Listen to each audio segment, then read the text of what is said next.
akan dibentuknya demokrasi terpimpin, yaitu karena konstituante gagal dalam merumuskan konstitusi baru, dikeluarkannya dekret presiden tahun 1959, dan kondisi politik nasional yang tidak stabil. Kebijakan-kebijakan pada masa demokrasi terpimpin, di antaranya yaitu 1. Manifesto politik USDEK dijadikan sebagai GBHS. 2. Pembentukan MPRS dan DPAS. 3. Pembentukan Front Nasional. 4. Pembubaran DPR hasil pemilu dan membentuk DPR gotong royong. 5. Pembubaran Partai Masyumi dan PSI. 6. Pemasyarakatan ajaran Nasakom. 7. Adanya politik konfrontasi dengan Malaysia. Presiden Soekarno mengeluarkan Dwi Komando Rakyat atau Dwi Kora. 8. Menggiatkan usaha dalam merebut Irian Barat, salah satunya dengan mengeluarkan Tri Komando Rakyat atau Tri Kora. 9. Indonesia keluar dari PBB. 10. Indonesia menjadi tuan rumah Asian Games tahun 1962. 11. Indonesia menjadi tuan rumah Ganevo. 12. Indonesia mempelopori terbentuknya Gerakan Non-Blok atau GNB. Penyimpangan pada masa demokrasi terpimpin.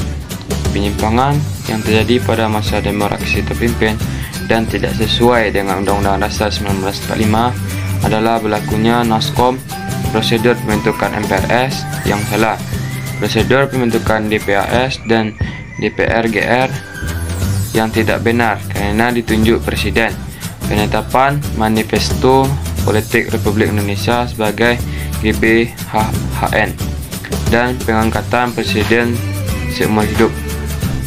Era demokrasi terpimpin diwarnai kolaborasi antara kepemimpinan PKI dan kaum borjuis nasional dalam menekankan pergerakan-pergerakan independen kaum buruh dan petani Indonesia.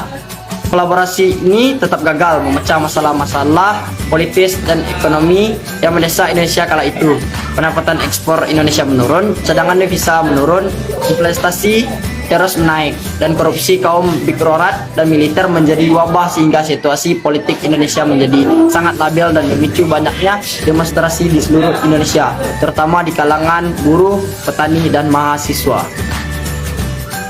Dari masa demokrasi terpimpin. Krisis politik yang terjadi pada akhir masa demokrasi terpimpin disebabkan oleh peristiwa G30 SPKI. Gerakan 30 September 1965 atau G30 SPKI merupakan peristiwa yang menjadi titik awal berakhirnya kekuasaan Presiden Soekarno dan hilangnya kekuatan politik PKI dari percaturan politik Indonesia.